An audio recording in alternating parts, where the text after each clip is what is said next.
Hello class! Today we will have a Unit 5 review. So, this is a review because tomorrow we have a Shihum.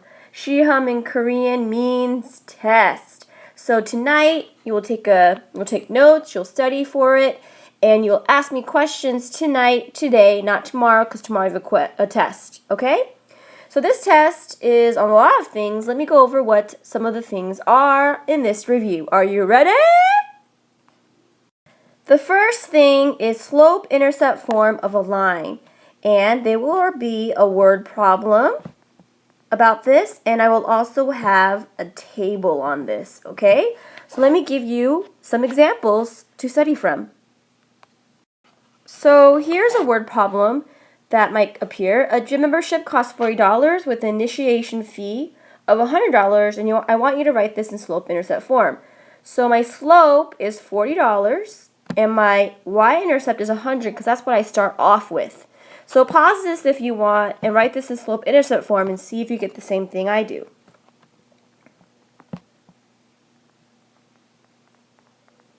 Did you get that, guys? Y equals 40x plus 100 is what you should have. Okay?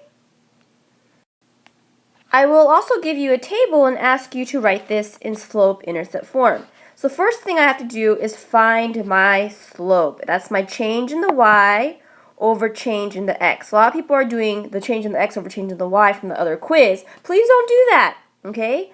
So change in the y is you are subtracting 5, and my x you are adding 2, and adding 2. So my slope is minus 5, negative 5 over 2. That's my slope. Let me circle that. And then I have to find my y-intercept. Next is to find my y-intercept. So here we go. My y-intercept is when x is 0.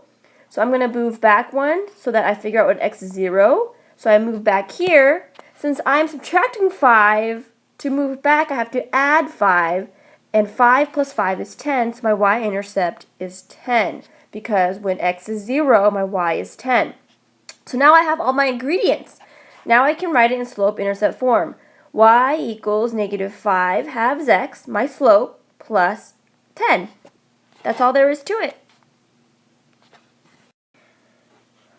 The last thing I'll have is I'll graph something and I'll ask you to tell me what the graph is in slope-intercept form. Here's a graph, and the first thing I want to see is where the y-intercept is. The y-intercept is where the line hits the y-axis. That is negative 2. Alright, then I want to find the slope. Now, first I ask myself, is it the positive slope or a negative slope? It's going up, so it's a positive slope. And let's draw a triangle. I go up 2 over 1, 2, 1. So my slope is 2 over 1. So when I write it as 2x minus 2, and that's the equation of the line. I find my slope, I find my y-intercept, and bam, I'm done. The next thing I'll have on the test is I'll give you a graph, and then I'll have you tell me if it's proportional or not. So if it goes through the origin, okay, it should have gone to the origin, it is proportional. If it doesn't go through the origin, it is not proportional. That's easy, right? And I'll also give you a table. So the first part will be about a graph. The second part will be about a table, and I'll ask if it's proportional or not. Say I have this table. I'll ask you if this is proportional or not. And how you can tell, there's many ways you can tell, but one of the ways is by finding the ratio of y to x. And they have to all be the same. So the ratio in the first one is 15 over 1, which is just 15. The ratio in the second one is 20 over 2, which reduces to 10 over 1. Now those two are not equivalent, so I can stop there and say it is not proportional.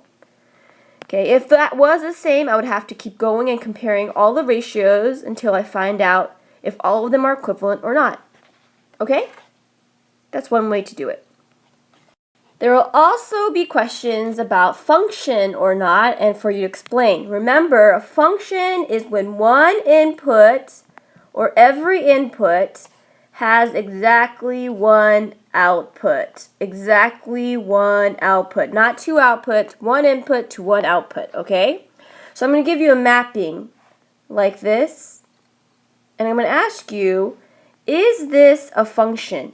And you're going to say, no, it's not, because 1 goes to 2 outputs. Now, I quizzed you on this twice, and still people were getting incorrect. I'll also ask you if something like this is a function.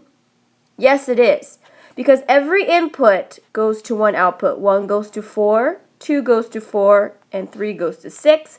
Even though 1 and 2 both go to 4, it is still a function because every input has 1 output. Okay? I will also ask you about direct variation. That's just a fancy word to say proportional, right? So 2 things are directly varied to each other means that they are proportional to each other. Let me give you an example. So I'm telling you it's directly varied, proportional. I say 70 gallons for 10 car washes. How many gallons for 100 car washes? So I'm going to set up a proportion. So 70 gallons for 10 car washes. Okay, I want to know how many gallons, so X has to go up there because gallons are on the numerator, for 100 car washes. And then I cross multiply. Okay, or I can figure out that 70 divided by 7 is 10, or the opposite way, 10 times 7 is 70. I could multiply that also by 7, and I get 700. So my answer should be 700 gallons. There's many ways to do it. You could also cross multiply it and figure it out from there. Good? Is this a function? Pause and say yes or no. The answer is no, it's not a function, because if you draw the vertical line test, you hit 2 outputs. And remember, 1 input cannot hit 2 outputs in order for it to be a function. Good? The last thing I will ask you is about unit rate. Remember, unit rate is a proportion, or is a slope. Sorry, a unit rate is slope that has the denominator of 1, right? 50 gallons per mile or something. It always has 1 in the denominator, and it is represented by slope a lot of times. So for example, say I have 25 cookies per 5 people. Okay? My unit rate, I would have to divide both numerator and denominator by 5, and I get 5 cookies per person. That's my unit rate. That's also my slope. So if I drew the line, it would be up 5 over 1. Okay? So that's what unit rate is. Very simple.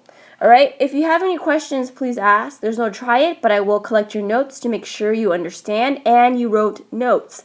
Okay, I hope you have a fabulous day. Remember to pause and answer the questions, and I will be available tomorrow, not tomorrow, but tonight, so please email me or remind me with any questions you may have. Okay, I hope you had a great day. Annyeong!